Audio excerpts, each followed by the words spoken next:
I've just learned something really amazing. I think we have as humans. There's a new theory of human evolution that's gaining traction, and it's really interesting that there are lots of different types of hominid that have evolved, these different subgroupings of humans, early humans. And only one of these subgroupings survived, and that's us, Homo sapiens, we're called. And it's an interesting term, isn't it, Homo sapiens? Because when we look at ourselves, we kind of often don't think, well, I don't think we are very wise. And yet, why are we the ones that survived? And there's always been this notion that we've inherited through Charles Darwin, the survival of the fittest.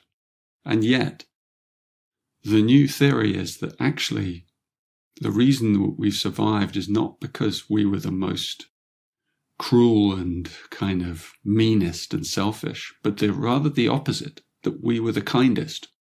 And this is known as survival of the kindest, because of all those early ancestors,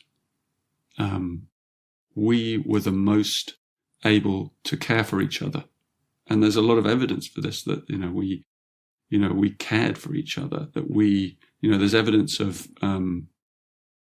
skulls and people that were, or limbs of early ancestors that were disabled, that clearly were cared for and were looked after. And there's also evidence that our branch of this species, we really interacted successfully with other branches of species, so that it was through being open-minded and open and taking the risk of communication with others, with strangers, with strange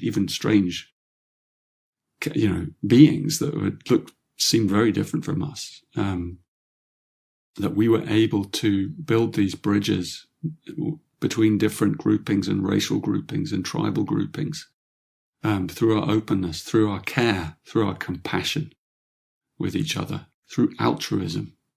This is incredible because it totally changes this view that we have of humans as kind of cruel, and, even though we are, prone to, violence when we feel threatened, and that's part, or kind of, this will to power that pushes people away, and all the things we know that we are not good at, and we can be very unpleasant.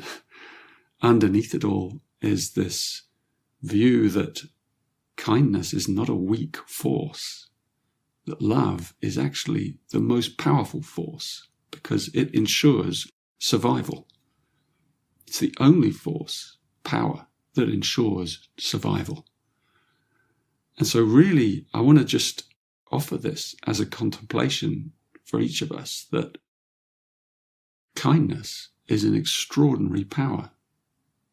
And you can put this into practice for yourself, and you can look at the evidence in your life. Just today, as you watch this, or tomorrow, go out into your day and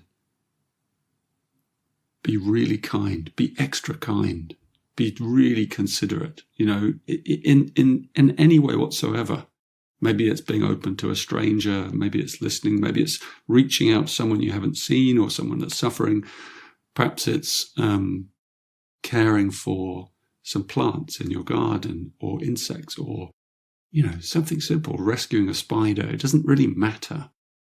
Or giving something to someone, or just giving them your time, the gift of your time, listening. Go out and be extra kind for a day as an experiment.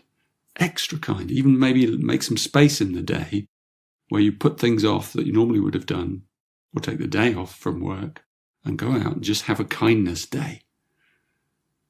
Or bring your kindness into your work through your attitude. Just change the way you see, and so that you soften even more. And look and see what kind of a day you have, and how it feels as you watch the forces of that day spinning around, and how the day choreographs itself perhaps in a different way.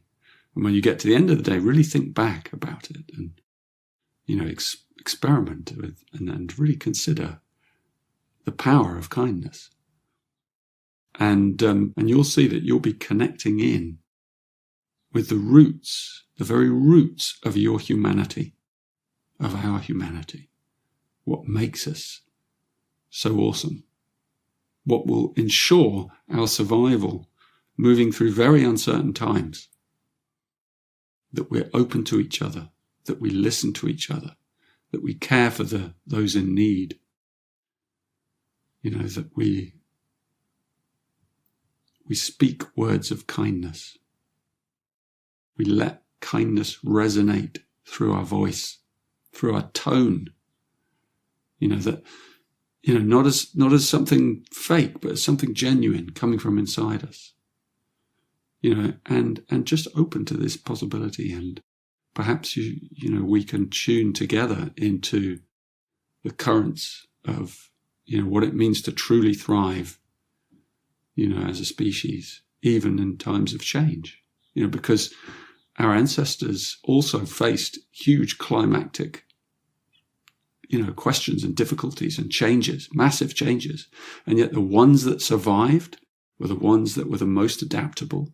And the ones that were most adaptable were the ones that communicated the best. And the way to communicate the best is through kindness.